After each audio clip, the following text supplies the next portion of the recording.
Alright, folks, this is it. UFC 117. It is in the cards. It has happened. I just watched it happen. I just came back from TGI Fridays. I'm still lit from it. I'm drinking last beer of the night. Had a long day. I did the stables this morning, then came home. I had to go with my mom to check some friend of ours' goats. She has 14 goats. This lady, we live in a suburban community, just outside of a big city, and this lady has 14 goats. I mean, she doesn't do anything. All right, that's beside the point. I'm talking about UFC. Went, fed the horses in the afternoon. Went straight to work. Had a smooth shift. Didn't make much money, but it was very easy. And then I went to TGI Fridays and watched UFC 117. It was crazy. It was a crazy UFC. It was probably the most entertaining single UFC that I've ever watched. Sat by myself, had a soup and a sandwich, and 4 margaritas, and had a great time. So when I got there, Roy Nelson and Junior Dos Santos were like getting up off the mats after the fight, and I had no idea what happened. I didn't know if one of them beat the other one or what. But then, so I stood at the window, and then it just came to the decision, and they raised Junior Dos Santos' hand. So I have no idea what happened, but he won a unanimous decision against Roy Nelson. But I'm pretty impressed that Roy Nelson took him to a decision. Honestly, I thought that he was gonna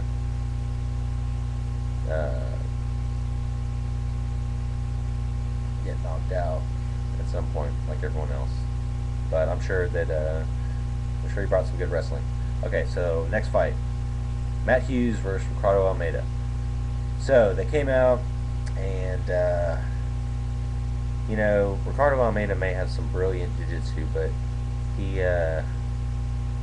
his striking is terrible, and so is Matt Hughes, which is why he's not a threat anymore in the welterweight division. But his strength is amazing because he got Ricardo Almeida in like a guillotine, standing up, and then they got it to like their knees, and he torqued it and just squeezed, and he cut off the blood to Ricardo Almeida's head, and Ricardo passed out. So it was pretty impressive. I've never seen anybody um, neutralize someone like that from that position. But it shows it can be done, so it's all a matter of just learning and having the muscle to do it. So, next fight, they bring out Stefan Struve and some other heavyweight. And at first I was like, what the F, man? Stefan Struve? It seems like all I've ever do is see him lose. Is he just a novelty because he's like so tall that, people like him? But the kid's got a lot of heart. And the first round, the other guy just kind of got on top of him so many times and landed so many good shots, elbows, right hands, and everything in between, and bashed his face all up. Second round, they come out and they're swinging, and Stefan Struve's backed against the fence, and he's just throwing as hard as he can, and he lands 3 solid shots, and the last one just solid right on the button, knocks the other guy out. And so that's always fun to see. It doesn't really mean anything as far as their careers.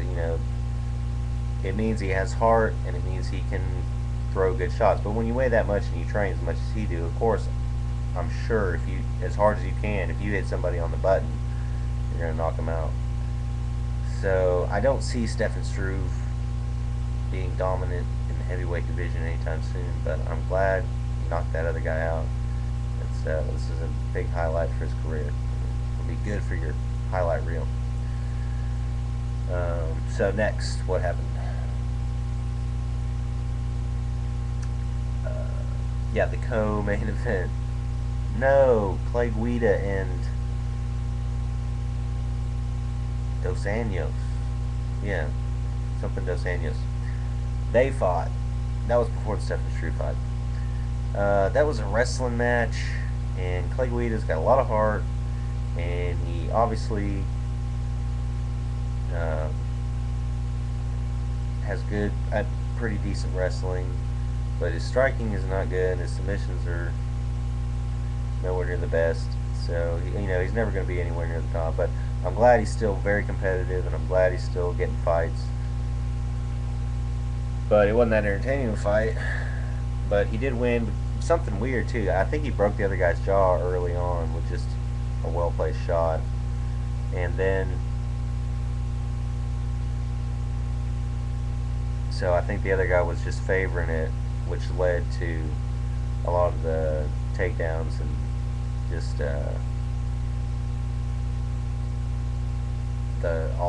just the good luck that Clay had wrestling him.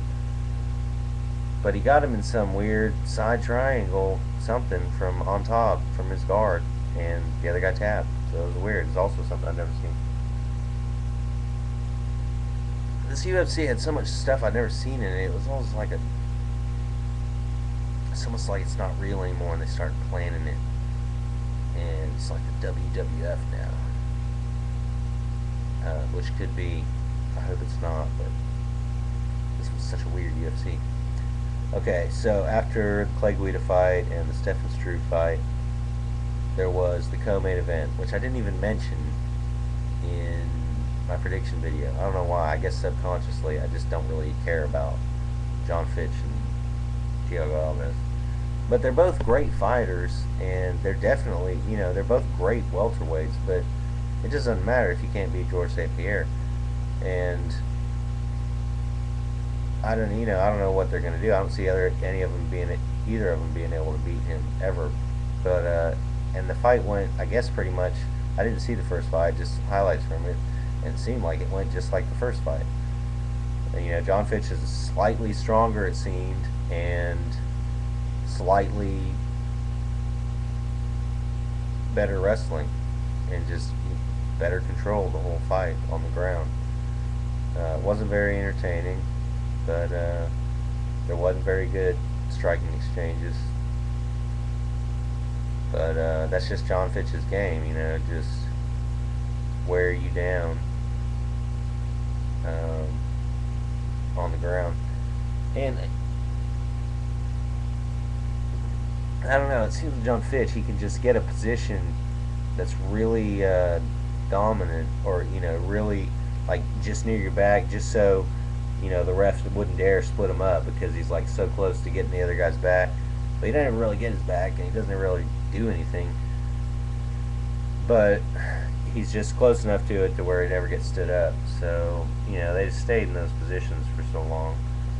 And, to his credit, John Fitch, when he gets out of it, when Thiago Alves would just get out of whatever hold he was in, and they would start over, John Fitch would just get him back into one of those vice python grips of his, and hold him there. So he won the fight fair and square. But it didn't matter to me, because neither one of them was going to beat George St. Pierre. So on to the main event. This was nuts, folks. Chael Sonnen, just like he said he was going to do, he came out and he put Anderson Silva on his ass. Did he pound a hole in his face? Absolutely not. He did take him down numerous times and was on top. And he controlled him completely.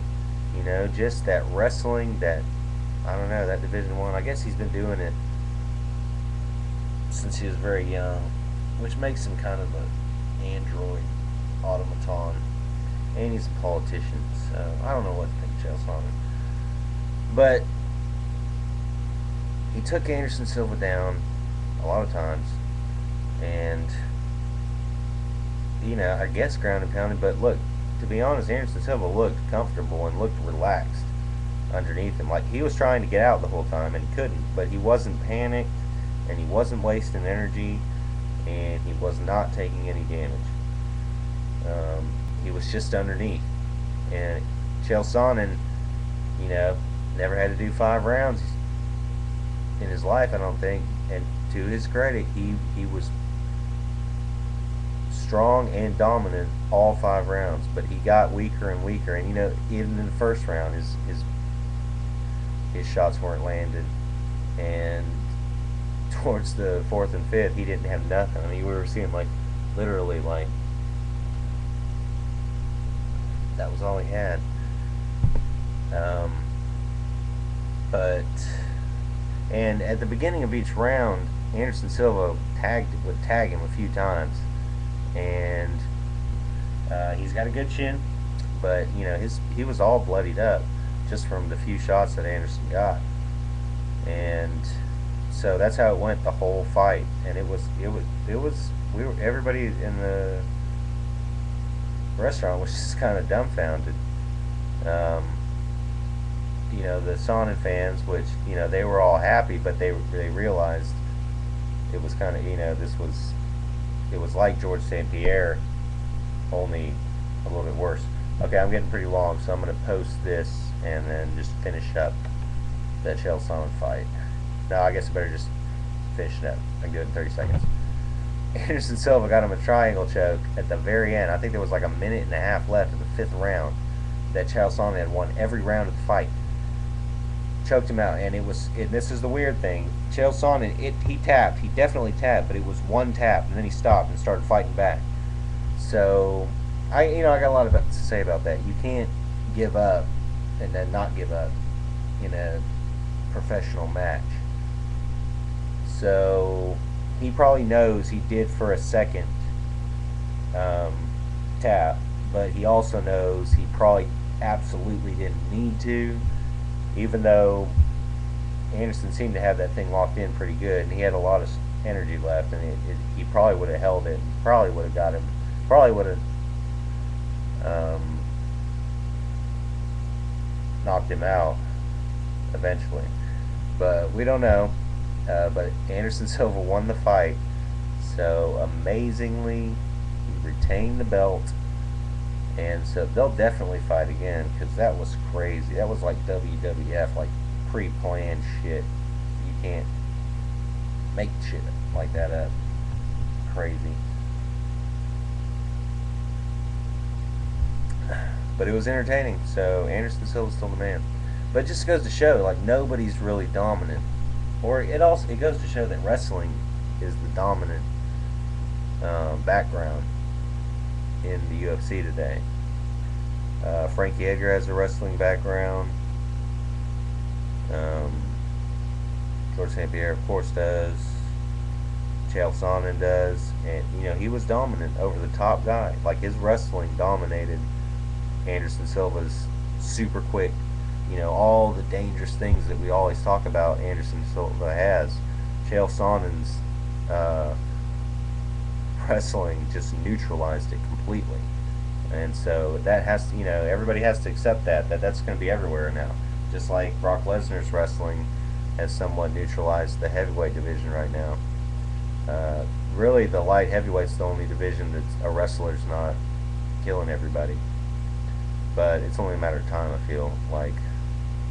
So look, folks, you better learn how to take down and learn how to do the Chuck Liddell sprawl. You better learn how to not get taken down, and you better learn how to take folks down. That's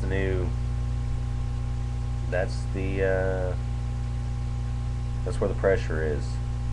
So, but anyway, they'll fight again, and they'll both get ready.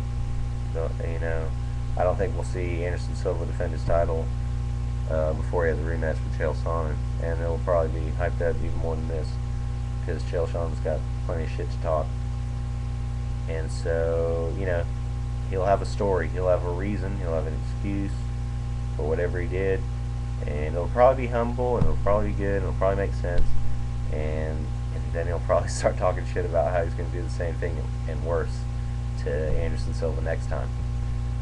So that's UFC 117 in the bag. Frankie Edgar, BJ Penn, number 2, coming up soon. I'm going to do a prediction video for it. That's all I got.